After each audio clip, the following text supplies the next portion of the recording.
If I Can't Have Love, I Want Power by Halsey. 13 songs, 43 minutes long. And yeah, Yeah, we're we gonna finally get to it because yeah. we had to delay it last week because it came out last week, but Kanye had to do his whole Kanye thing, so we had to review Donda because we got to lay into that and just get it over with, so that way for Dan and I's mental health. But we finally get to go into it. Um, Album that was pretty quick after her last release last year of my hiccups. After Manic, which came out last year, which had some songs that kind of like blew up and stuff here or there. But Halsey's been around for a while, pretty popular, and she's had a lot of stuff go on throughout her career, throughout her life, her personal life, and all that. But we're here for the musica.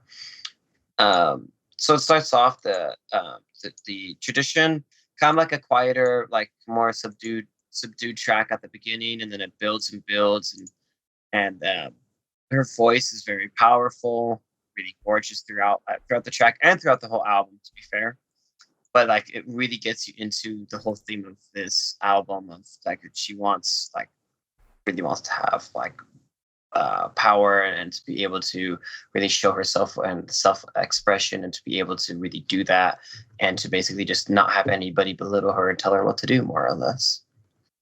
Yeah, a lot of the emphasis remains on the expression of that, not just like in the album cover, which is very striking. I wonder how this is gonna work with me on YouTube. Let's see how that goes. Speaking of strikes, and it's like and it's to be real about this, like we the idea with like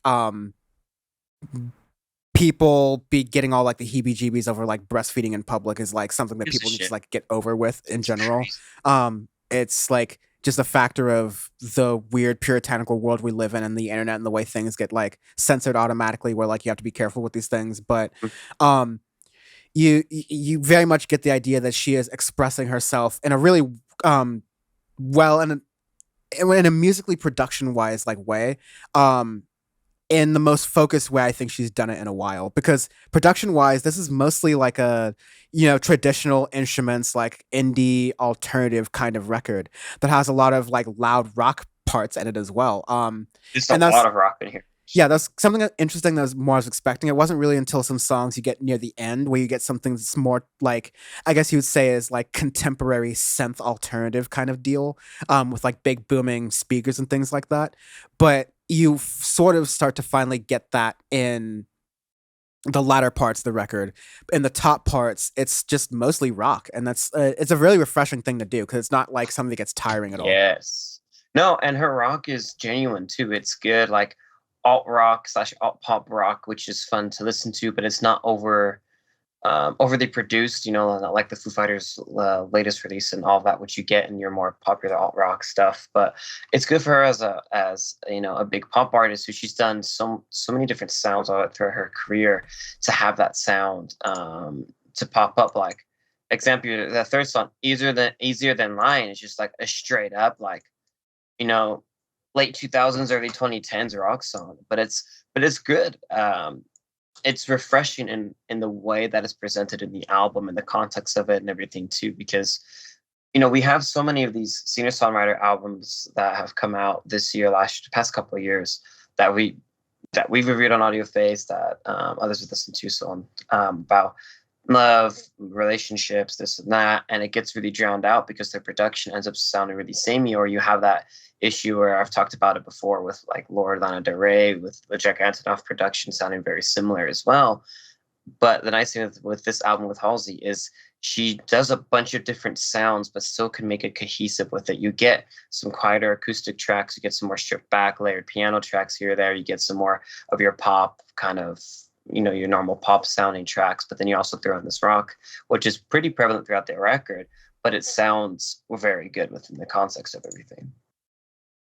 Yeah, it was really impressive, honestly, because like there's a lot of different angles you could have gotten it, and yeah, as you were mentioning, Manic was a very sort of like, and I largely liked Manic when I it like came out Manic for the last most year. part. Yeah. It was a largely like it felt like different generations of womanhood, right? Like Manic definitely felt like a younger, sort of like more into one's self and looking at one's sort of Yes. like flaws and those like different issues and things like that as they relate to how one views oneself inwardly.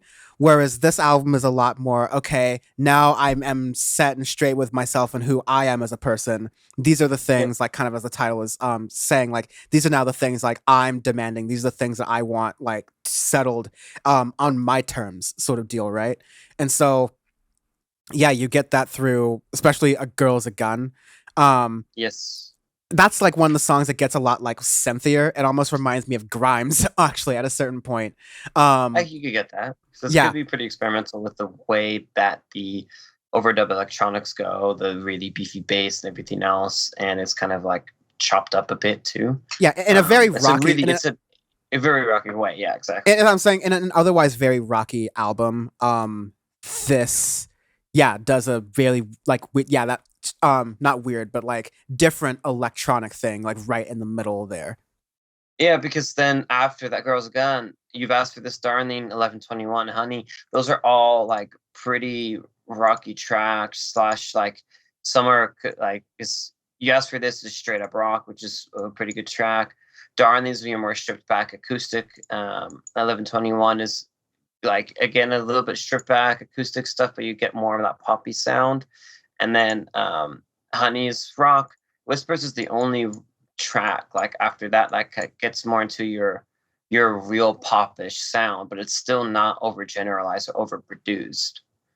Yeah, like Whispers is the closest thing I can compare to like a pop track in the likes of Like like a, yeah, what you'd think of a Halsey track yeah, necessarily. or even like a Charlie XCX or Billie Eilish or like those comparisons I would Yeah, make. yeah, yeah. But it's very, yeah, it's tastefully done.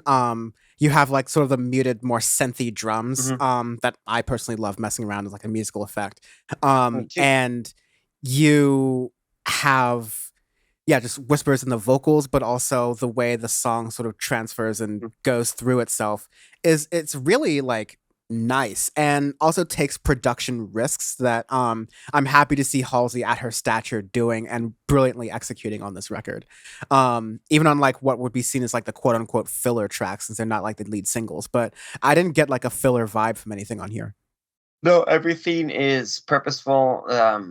Everything has a place on it, and it makes it cohesive. So, considering that it's not too far from her last release last year, because Manic came out.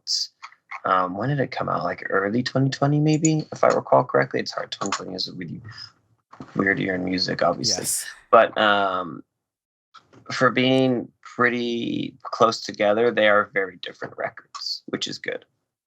Yeah. And we often complain about when artists release samey sounding records because they were too close Because together. they're so So close, unless they purposely say this is like the fulls, like this is part one, this is part two, or so on and so forth.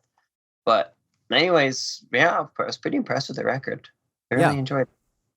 And arbitrary scale. arbitrary scale is Donda chants. How many Dondas with intonation does this get? This gets like 12 normal 12 normal Dondas plus 4 lawn Dondas. Like Donda, Donda, like that, like real throaty. Like maybe you've just finished your Cuban cigar or something and you got some tobacco hanging up in your throat. There's that real raspiness. Joey Diaz doing the Donda chant. A Joey, exactly. Donda, Donda, Donda, you got the Donda, Donda. Donda. I'm sorry, Peter. I'm going with that too. It's just a strong, powerful Donda chants. I like it.